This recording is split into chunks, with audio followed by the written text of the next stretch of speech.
நேரடியாக எஃப்ஐஆர் போடப்படாது.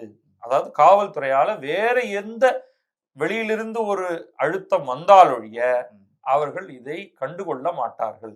ஏன்னா நீங்க இன்னைக்கு எஃப்ஐஆர் போட்டீங்கன்னா போதும், அடுத்த நாளைக்கு என்ஃபோர்ஸ்மெண்ட் டைரக்டரேட் வந்து விசாரணையை ஆரம்பிச்சிருவாங்க. நீங்க உங்க வேலையை நீங்க பண்ணுங்க, எங்க வேலையை நாங்க பண்றோம்னு அவங்க ஆரம்பிச்சிருவாங்க. 858 கோடியை ஃப்ரீஸ் பண்ணுவாங்க. அந்த பேங்க் அக்கௌண்ட்லாம் அவங்கள்ட்ட ஏற்கனவே இருக்கு, எல்லாமே ஃப்ரீஸ் பண்ணுவாங்க. அவங்களுக்கான வழிமுறைகளை அவங்க அதை பின்பற்றுவாங்க.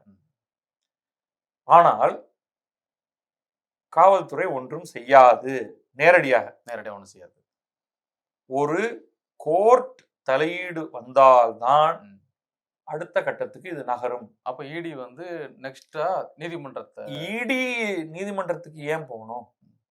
இல்ல, நாங்க இந்த மாதிரி கடிதம் எழுதணும், காவல்துறை இடி உடனடியாக போகாது. எங்களுக்கு என்னுடைய கருத்துல இடி வந்து அவர்கள் வேலையை செஞ்சுட்டாங்க. பட் இதுல எவ்வளவு பேர் பாதிக்கப்பட்டிருக்காங்க, என்னென்னலாம் பண்ணலாம் அப்படின்னு பார்த்தா, இந்த தேர்வு எழுதி இடம் கிடைக்காத யார் வேண்டுமானாலும் வழக்கு தொடரலாம்.